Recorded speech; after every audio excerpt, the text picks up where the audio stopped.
महात्मा ने कहा कि आए तो हैं, वो मेरे आश्रम के पीछे छुपे हुए, लूट लिया, हिंसा कर दी, कुछ मारा भी उन्होंने। महात्मा बोले मेरा नियम था, मैंने तो सत्य बोला।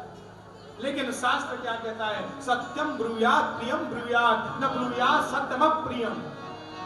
सत्य बोलो, प्रिय बोलो, ऐसा सत्य भी मत बोलो जो किसी का अप्रिय हो जाए। महात्मा का आखिरी समय आया, बोले भगवान के दूत जरूर मुझे लेने आएंगे, जीवन पर्यंत सत्य पर रहा हूं। देखा यमदूत सामने खड़े हैं, बोले आप भले ही मुझे ले चलो, कोई डर नहीं है, लेकिन बताओ मैंने पाप कौन सा किया? जीवन भर तो सत्य बोला और तुम मुझे लेने चले आए, तो ये सब झूठा प्रकरण है क्या? तो झूठा नहीं है, तेरा सत्य बोलना भी झूठा। वास्तव में सत्य नहीं बोलना चाहिए।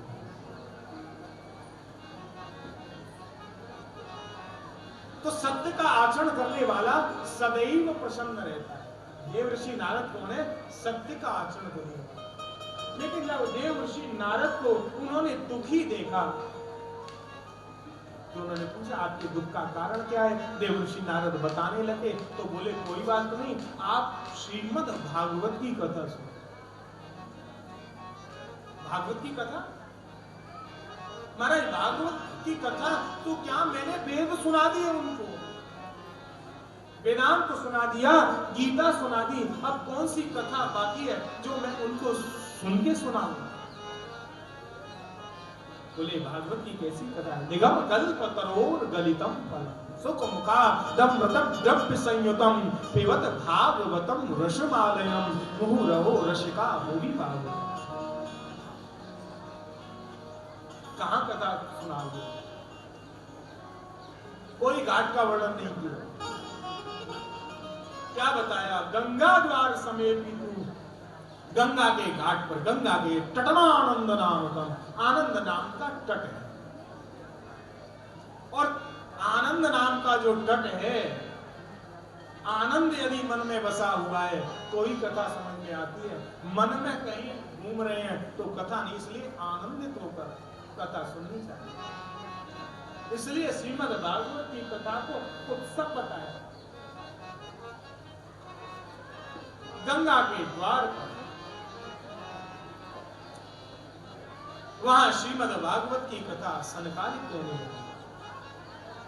जैसे ये श्रीमद् भागवत की कथा होगी, अब वक्ता कौन है? चार, कथा बोलने वाले चार और सुनने वाले एक। वैसे आदमी कहते हैं एक ही बहुत हो जाता है, चार पता नहीं कैसे सुनाते हैं। इतनी कथा हो जाती है, बोले सुन तो लेते हैं पर याद नहीं रहता। मेरा कहने का अभिप्राय है कि ये जो श्रीमद् भागवत की कथा सनकादिक नारद जी को सुनाने लगे, तो जैसे ये कथा हुई उस समय बड़ा आश्चर्य हुआ। वो आश्चर्य भी क्या आश्चर्य था कि जिस समय ये कथा हुई उस समय भक्ति अपने दोनों पुत्रों को लेकर क्या गाती हुई? श्री कृष्ण गोविंद के नाम का उच्चारण वहां उपस्थित होने लगी। आइए 2 मिनट हरि नाम संकीर्तन। श्री कृष्ण गोविंद हरे मुरारे, हे नाथ नारायण वासुदेव। श्री कृष्ण गोविंद हरे मुरारे, हे नाथ नारायण वासुदेव। श्री कृष्ण गोविंद हरे मुरारे, हे नाथ नारायण। गोविंद हरे मुरारे, हे नाथ नारायण वासुदेव। हे नाथ नारायण वासुदेव, हे नाथ नारायण वासुदेव।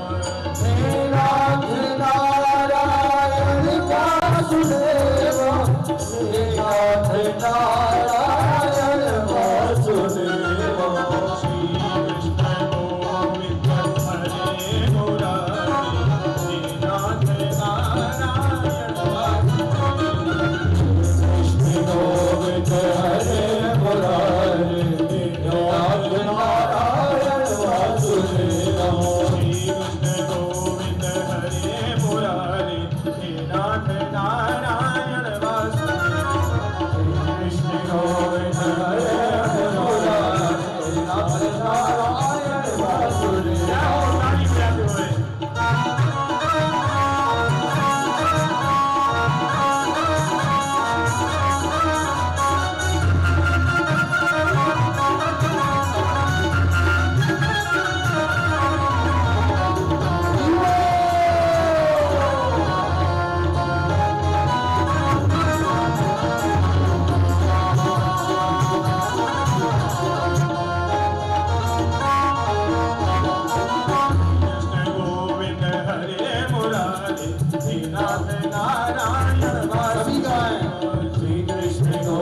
नारद ने कहा भगवान की भक्ति जरूर कथा में आएगी। देवर्षि नारद भक्ति को आसन बिछाने लगे, क्योंकि चार चीज एक ही है। भगवान ने अपने समान बनाया, क्या? भक्ति, भक्त, भगवंत और गुरु। इसलिए कवि कहते हैं भक्ति भक्त भगवंत गुरु चतुर नाम बहु एक, इनके पद बंदन करो नासत बेघ्न अनेक। चार चीज को भगवान अपने समान बताए, भक्ति, भक्त, भगवंत, गुरु। नाम चार अलग है लेकिन है एक। भक्ति से भगवान मिल जाया करते हैं। देवर्षि नारद भक्ति को आसन लगाने लगे तो सनकादिकों ने कहा भक्ति आसन पर नहीं बैठती है। बोले कहां? बोले भक्ति तो हृदय में होनी चाहिए। बोले भक्ति से सनकादिक कहते हैं आप हमारे हृदय में निवास करें। और भक्ति आ गई, भगवत कथा आ गई, भगवान के भक्त आने लगे तो फिर क्या हुआ? भगवान भी प्रकट हो गए। भगवान के भक्त प्रहलाद अस्तालधारी, तरल गति तया चोद्धवक कांसधारी, बीणा धारी सुरर्षि। कैसे कैसे भक्त आ रहे हैं। प्रहलाद ताल बजाने लगे और भक्ति में, संकीर्तन में सब मदमस्त हो गए। भगवान की भक्ति ऐसी है, इससे बड़ा भी कोई नशा नहीं। भगवान भी प्रकट हो गए। और ये साधारण कथा नहीं है, श्रीमद् भागवत की कथा भी क्या है। जब सुखदेव जी महाराज राजा परीक्षित को कथा सुना रहे थे तो उस समय क्या हुआ? देवता अमृत लेकर आए। राजा को यही तो डर है ना कि तक्षक नाग उसको डस लेगा, 7 दिन में मर जाएंगे, तो हमारा इसको अमृत पिला के इसको अमर कर देते हैं और भागवत कथा रूपी अमृत हमें देते हैं। सुखदेव जी महाराज विचार करते हैं कहां कांच की और मणि की समानता हो सकती है। वह काचक वह मणिर महा। तो इस घटना को ब्रह्मा जी ने भी देखा कि जब ये अमृत के बदले में कथा नहीं मिल रही तो कथा का सार क्या है, इस श्रीमद् भागवत का सार क्या है। तो क्या हुआ? ब्रह्मा ने अपने ब्रह्मलोक पर दोनों हाथों में सब पुस्तकों को लेकर देखा। एक हाथ में वेद वेदांत ज्ञान सूत्र ब्रह्म सूत्र सारे पुराण रखे और एक हाथ में भागवत। तो देखा भागवत का जो सार है वो ज्यादा गंभीर है। और ये श्रीमद् भागवत की कथा कैसे कैसे जीवों को उद्धारित कर देती है। सुखदेव जी महाराज की यह कथा अनेक जीवों का, असंख्य जीवों का उद्धार किया करती है। भागीरथ जिस गंगा को लेकर आए वो गंगा बहुत से प्रदेशों में होकर निकलती है, बहुत से जीवों का उद्धार कर दिया करती है। लेकिन कथा रूपी गंगा क्या है? जो असंख्य जीवों का अनंत सीमा तक उद्धार कर दिया करती है।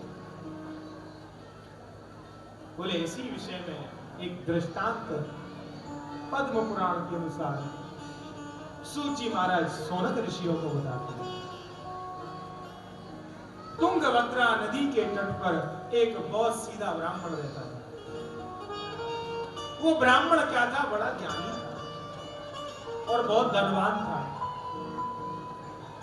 सुंदर था, अभिमानी नहीं था, अहंकार उसको स्पर्श नहीं कर पाता था। ऐसा वो ब्राह्मण तुंगभद्रा नदी के तट पर रहा करता था। भगवान ने सब कुछ दिया लेकिन एक कमी छोड़ दी, पुत्र नहीं दिया। और वो ब्राह्मण अब विचलित होने लगा कि इतना समय व्यतीत हो गया, भगवान ने कुछ दिया लेकिन संतान नहीं दी। धन दिया, धन का उपयोग करने वाला नहीं। ये मोह है, पुत्र मोह। मन में वैराग्य आने लगा, इस धन का करूंगा क्या। महात्माओं के पास गया, बोले मेरा भले धन चला जाए लेकिन मुझे तो पुत्र प्राप्त हो गया। अब वो आत्मदेव नाम का ब्राह्मण बड़ा ज्ञानी था। महात्माओं ने पूछा पुत्र का क्या करोगे आप? बोले महाराज, नरकों से पिता को पुत्र ही छुड़ाता है, ऐसा कई पुराणों में वर्णन है। एक पुत्र नाम का नरक है, जब बेटा पिता को तिलांजलि देता है तो उस नरक से मुक्ति मिल जाया करती है। महाराज, इसलिए मैं पुत्र को चाहता हूं। तो वो जो महात्मा थे, पुत्र के मोह में व्याकुल रहते थे, और पुत्र के लिए व्याकुलता जब ज्यादा बढ़ने लगी, अनेकों यज्ञ किए, व्रत किए, अनुष्ठान किए, नियम लिए, उपवास लिए, लेकिन पुत्र नहीं हुआ। घर की स्थिति क्या है? अब जब पुत्र नहीं हुआ तो उनकी जो स्त्री थी आत्मदेव ब्राह्मण की, उसका दिमाग भी खराब रहने लगा। कुछ पार पड़ोसियों ने भी भड़का दिया होगा, तो बस बुद्धि खराब हो गई, तो वो गृह कलेश भी बढ़ने लगा। नाम भी उसका धुंधली था। तो ऐसे महान पुरुष की स्त्री कलह प्रिय हो गई। एक तो वैसे ही परेशान, और ऊपर से स्त्री भी ऐसी हो गई तो बड़े दुखी रहने लगे। संतान भी नहीं है और स्त्री भी इतनी खराब हो गई, तो बोले क्या करना चाहिए? अब मुझे कुछ करना चाहिए, जीवन में मेरे में रखाई क्या है, क्या करूं? जीवन को समाप्त करूं। अब ये मुझे अपना जीवन नहीं रखना। आत्महत्या के प्रयास करने के लिए, आत्महत्या का प्रयास करने के लिए वो तुंगभद्रा नदी के तट पर ब्राह्मण जैसे ही जाकर पहुंचा, विचार करता है, हे प्रभु, अब तेरे लोक में आ रहा हूं, मुझे संभालना। सोचा मरने से पहले भी तो भगवान का स्मरण करूं। गीता क्या कहती है? अंत काले च मामेव स्मरण मुक्त्वा कलेवरम या प्रियाति समद भावम याति नास्त्रयत्र संशय। आखिरी के समय यदि भगवान का नाम मुखारविंद पर आ जाए, गीताकार स्वयं भगवान योगेश्वर श्री कृष्ण कहते हैं, याति नास्त्रयत्र संशय, फिर उसको मुक्त होने में कोई नहीं रोक सकता। तो वो आत्मदेव नाम का ब्राह्मण विचार करता है, मरने से पहले कुछ समय भगवत स्मरण करो। आंख बंद करके बैठा, भगवान की प्राप्ति हो जाए, सुख निदान, करुणा निदान मुझे मिल जाए। नेत्र बंद करके नेत्र खोले तो देखा भगवान नहीं है, मन विचलित हो रहा था। इसलिए शास्त्रों में कहा है, संकट के समय धैर्य ही काम आता है।